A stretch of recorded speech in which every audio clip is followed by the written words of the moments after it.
નમસ્કાર મિત્રો, સ્વાગત છે તમારું અમારી YouTube channel Gujarat jobs and ન્યૂઝમાં। મિત્રો, સરકારી કર્મચારીઓ તથા પેન્શનરો માટે મોટા સમાચાર સામે આવી રહ્યા છે। આ સમાચાર ડીએ અને ડીઆર પર આવી રહ્યા છે। ડીએ અને ડીઆર પર એક મોટું અપડેટ સામે આવ્યું છે।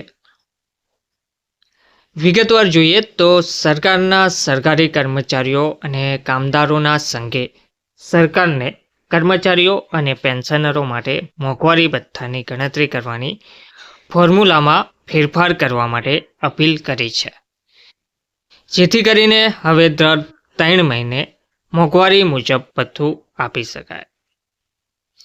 કેન્દ્રીય કેબિનેટ સચિવના લખેલા પત્રમાં સંઘના મહાસચિવ એસબી યાદવે અનુક્રમે કર્મચારીઓ અને નિવૃત્ત કર્મચારીઓ માટે મોંઘવારી ભથ્થા ડીએ અને મોંઘવારી રાહત ડીઆરની ગણતરીમાં સુધારો કરવા વિનંતી કરવામાં આવી છે। આ પત્રમાં વિવિધ વિભાગોમાં કામ કરતા સરકારી કર્મચારીઓની ડીએ ગણતરી પદ્ધતિમાં અસમાનતાનો ઉલ્લેખ કરવામાં આવ્યો છે।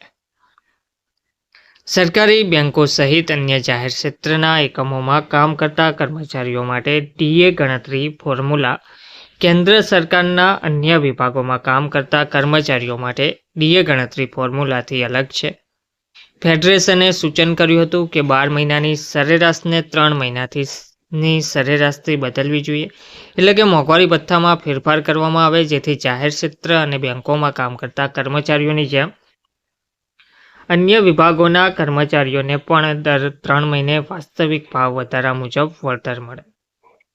પીએસયુ કર્મચારીઓ અને અન્ય કેન્દ્ર સરકારના કર્મચારીઓ માટે ડીએ ગણતરી જે ફોર્મ્યુલા છે તેમાં ડીએ બરાબર છેલ્લા 12 મહિના માટે એઆઈસીપીઆઈ આધાર વર્ષ 2016 બરાબર 100ની સરેરાશ માઇનસ 115.76 ભાગ્યા 115.76 ગુણ્યા 100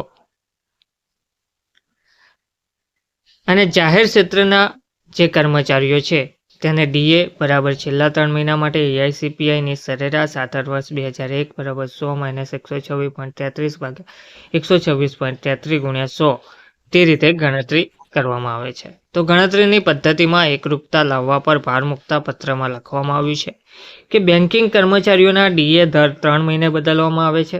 આ રીતે કેન્દ્ર સરકારના કર્મચારીઓને 6 મહિના સુધી 0.9% ડીએથી વંચિત રાખવામાં આવી રહ્યા છે, જે રીતે બેંક અને એલઆઈસીના કર્મચારીઓ પોઈન્ટ ટુ પોઈન્ટ ડીએ મેળવે છે, એ જ રીતે બાકીના કર્મચારીઓએ પણ ડીએ ડીઆર મળવું જોઈએ તેવું કહેવામાં આવી રહ્યું છે।